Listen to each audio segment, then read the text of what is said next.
What is the difference between micro economics and macro economics.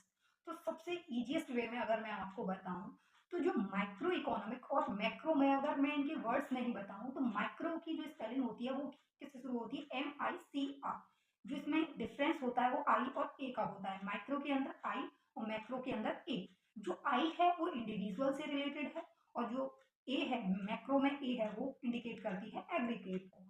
तो जो हम micro economics के अंदर क्या करते हैं, हम इंडिविजुअल यूनिट्स ऑफ इकोनॉमी की स्टडी करते हैं इकोनॉमिक्स माइक्रो इकोनॉमिक्स के अंदर। और जो मैक्रो इकोनॉमिक्स है उसमें क्या करते हैं, aggregate level of economy as whole study, economy as whole study करते हैं मैक्रो इकोनॉमिक्स के अंदर। अगर मैं बताऊं एक माइक्रो इकोनॉमिक्स के अंदर हम जो फोकस करते हैं वो किस पे करते हैं, इंडिविजुअल लेवल डिसीजंस पे। और मैक्रो इकोनॉमिक्स के अंदर क्या करते हैं, हम देश की इनकम को, इन्फ्लेशन कितनी हो रही है, अनएम्प्लॉयमेंट के बारे में, जीडीपी के बारे में फोकस करते हैं मैक्रो इकोनॉमिक्स के अंदर ओवरऑल नेशनल लेवल पर।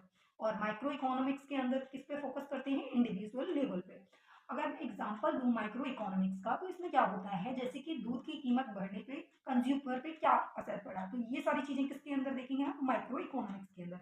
मेनली जो चीजें होती हैं माइक्रो इकोनॉमिक्स के अंदर वो क्या होती है, प्राइस होती है, डिमांड, सप्लाई।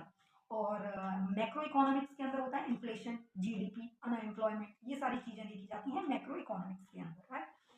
अगर मैं कहूँ कि माइक्रो इकोनॉमिक्स के अंदर ये सारी चीजें डिसाइड करती हैं, जैसे शॉपकीपर हो गया आपका, small level individual single product पे ध्यान दिया जाता है इसमें। जैसे कि क्या हुआ, जो शॉपकीपर है वो अपना प्रॉफिट कैसे मैक्सिमाइज करे, ये किसके अंदर ये सारी चीजों पे ध्यान दिया जाएगा, माइक्रो इकोनॉमिक्स के अंदर। अगर मैं बात करूँ मैक्रो इकोनॉमिक्स की तो इसके अंदर क्या होता है, भारत में महंगाई क्यों बढ़ रही है या फिर जीडीपी बढ़ने पर देश पर क्या असर पड़ेगा।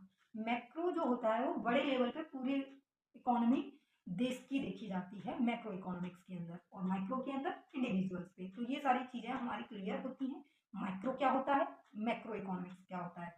तो बस फर्क इतना है, इसमें इंडिविजुअल यूनिट्स पे काम करते हैं और इसमें aggregate means economy as whole पे स्टडी करते हैं मैक्रो इकोनॉमिक्स के अंदर।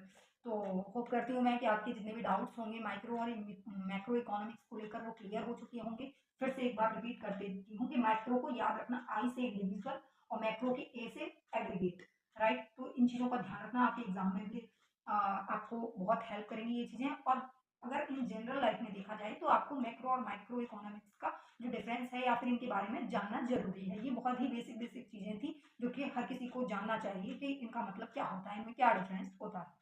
अगर आपको वीडियो अच्छा लगा हो तो please like, comment, share and subscribe करें मेरे चैनल को। ऐसे